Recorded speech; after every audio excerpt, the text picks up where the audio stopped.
You ever had that feeling? You're just staring at your phone, waiting for a reply that you know deep down is never going to come. Well, today we're jumping into a story that is all about that exact feeling.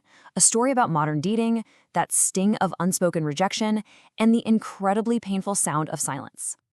And this is right at the heart of it all. It comes from a woman named Lauren.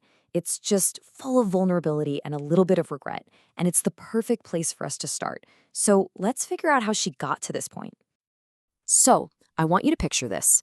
Lauren's sitting alone on the edge of her bed. The room is so quiet, you know? The only light is coming from her phone, and it's glowing with this really heartfelt message she sent hours ago.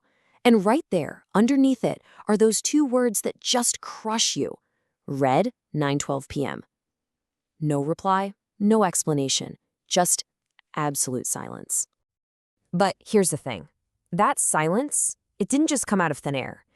To really understand this moment, this feeling of betrayal, we gotta rewind. We have to look back at the warning signs that, honestly, were there the whole time. I mean, it all started out so good, didn't it? He was so charming. There were frequent calls, little flirtatious texts during his work breaks, those long late-night chats before bed. You know the drill. He basically built this entire world that felt really safe and really exciting. And right here, this is where we see that first little crack in the foundation. Lauren would comment on his social media, but instead of replying publicly where everyone could see, he'd always slide into her DMs. At first, she just figured, oh, he's a private person. But looking back now, it was a clear way of keeping her hidden, out of sight. And that disconnect, it went even deeper. It really showed what their true intentions were. While she was over here dreaming about building a real future with him, she started to realize their conversations almost always circled back to one thing, and one thing only, being intimate. Her hope and his focus were just on two completely different wavelengths. And you see, it wasn't just one thing, it became a pattern. He'd say, "I'll call you right back," but the phone would never ring. He'd send a quick, "What are you doing?" text, which would get her hopes up, and then he'd just ignore her reply for days at a time. Every single interaction was on his schedule, on his terms, which just locked her into this painful cycle of hope followed by disappointment. There's a name for this kind of behavior. It's called emotional unavailability.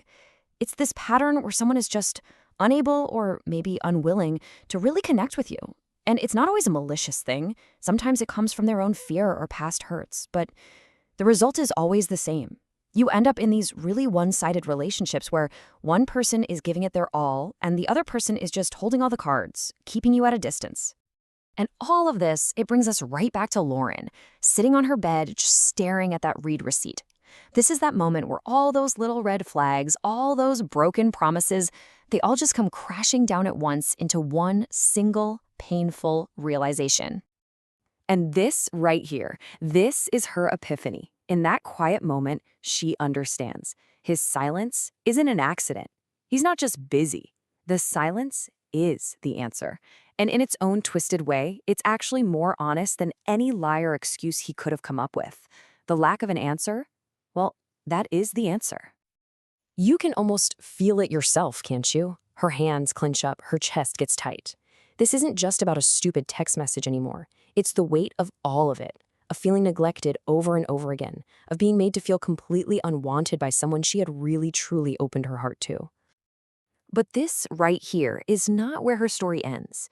In fact, this is where everything changes. Because in that moment of just pure pain, something shifts inside her. A new kind of strength is born. Her journey to take her power back happens in three really clear steps.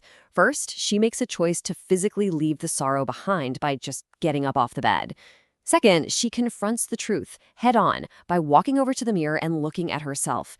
And third, she makes a powerful vow, not to him, to herself. And this is that vow. With tears still streaming down her face, she actually wraps her arms around herself and she declares that she will never, ever again let her guard down and give her heart away to another man who doesn't deserve it. And this isn't about being bitter. This is about boundaries. This is about self-worth.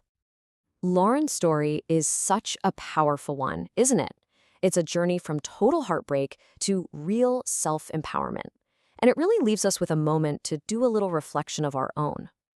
So we're going to leave you with this question to think about. When you're faced with that kind of loud, deafening silence, what would you have done?